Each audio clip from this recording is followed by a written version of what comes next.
Why is the environment important to you? Okay. It's okay. The environment, as it is, I guess, yeah. The environment's important to me because without it, everyone would die, would just die.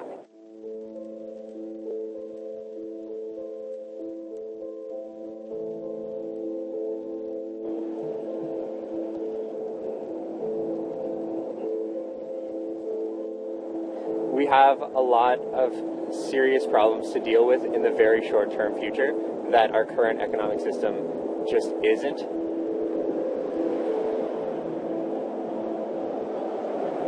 We have a lot of work to do to change our current system to allow for, our sustained presence on the earth.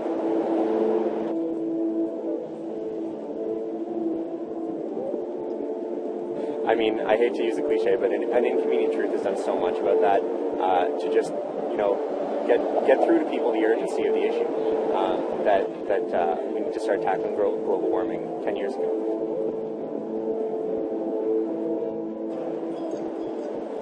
It has been documented now that the building sector in general is responsible for over 40% of the global energy use. So anything to do with building energy reduction actually has the single largest potential for contributing to reverse global warming.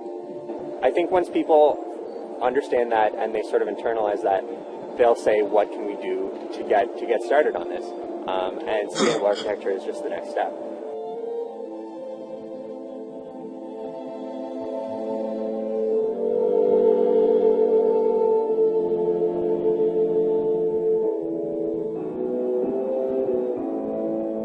Architect, licensed architect, been in this business for about 15 years already. And after reading up on some articles linking the environmental crisis to the building profession, a light bulb went off for me, and I found this niche that if you think the building profession can make a huge difference, we can actually alter global warming effect. And so over a period of about 2 years, we planned out and began this company, Our Cool Blue Architects. And our number one mission is to design buildings that will not contribute to global warming. And through that, hopefully contribute to its cooling, therefore reducing or reversing global warming effect. LEED it began in the States. LEED as the acronym stands for Leadership in Energy and Environmental Design. And it's a framework for designing and building and evaluating buildings which then have associated green features with them. I think the best thing about LEED is that it standardizes sustainable architecture, so it makes it so much easier to know whether a building is sustainable. There are a lot of people that can make claims about one thing or another, this building is sustainable, but to just have that sticker on it isn't a very easy way to know for sure.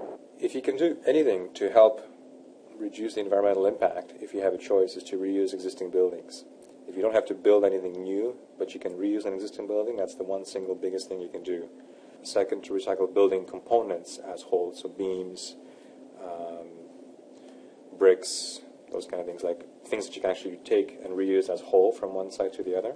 And then renewable materials, so building materials that have a growth cycle less than 10 years. So meaning that if I'm building out of bamboo, which grows extremely quickly, that's much better than chopping down tropical rainforests or old Brazilian cherry or something that has a growth cycle of much longer than that.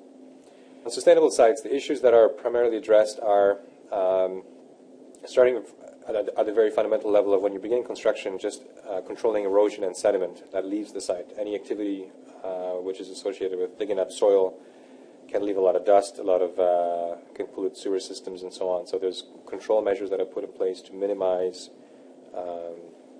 airborne and waterborne spillage of soil from the site. Energy and atmosphere deals with, at the very basic level, and perhaps the most important level, reducing of energy consumption over a benchmark of the energy codes in Canada. The number one thing that you can do to have the biggest impact is to really improve your building envelope.